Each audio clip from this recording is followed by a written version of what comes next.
Hello and welcome to Comcast Newsmakers. I'm Candace Kelley, and we're on location at the annual conference for the National Foundation for Women Legislators.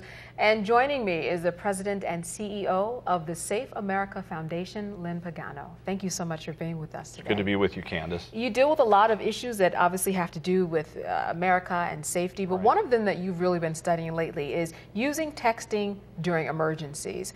And explain to me what your platform is. Well, we recognize that in an emergency there can be a great volume of calls that people will want to make all at the same time, and really it usually in emergencies becomes a situation where the volume will overwhelm the system, and oftentimes some of the system is shut down anyway, may have been destroyed or damaged. So we found that texting actually is a more reliable means of getting a message out because it follows on a different channel, and that will oftentimes not be affected by a storm.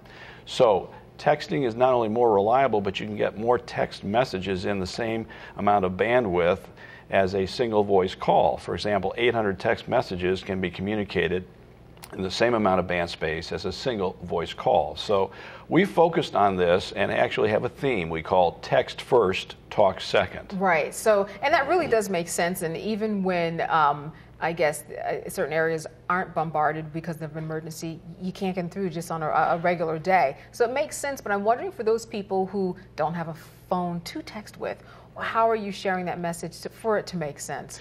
Well, we're working on a variety of strategies, and one of the things that there are certain populations, you're right, that don't text, senior citizens, for example, and we recognize that we need to have a secondary way of reaching these people, so we're coming up with a safe buddy system, and the plan is to have people designate in advance somebody they can rely on. It may be a neighbor, it may be a relative.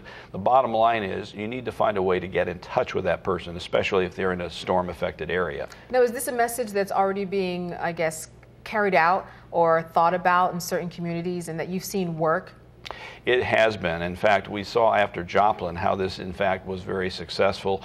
And we're actually looking at studying this in more detail to be able to actually show the difference it makes. But this has not been universally either known or executed. So we are really trying to make this part of a national campaign we call Be Safe America. And it's our goal over the next 5 years to execute this program in all 50 states and Puerto Rico. We're delighted that the First Lady of Puerto Rico, Lucia Villa, along with former West Virginia First Lady Gail Manchin, are co-chairing this. And we have a number of National Foundation for Women legislators in all 50 states who are going to carry this message across the country this year. So you have the support already. And it's interesting because we hear texting so much in the context of bad. Don't text and drive, or sexting, or very different variations of it. So good news in terms of the way that texting can be used. When did this come about, and why did you decide to take this on as an organization? Well, over the last 10 years, we've been working in the area of emergency readiness, and we recognize that most people have no concept of what they would do during a disaster, much less how they would function after a disaster occurred.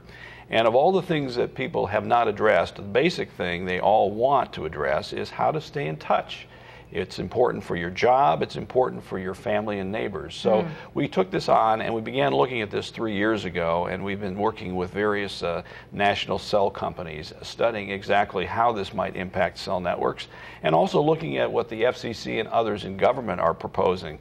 Cell phones can be a safety tool, and this is a message we're also trying to get across. So it's not just a matter of being able to text, it's a matter of being able to use social media, it's a matter of using a variety of other tools. And we also are encouraging people not to forget such things as broadcast stations and cable.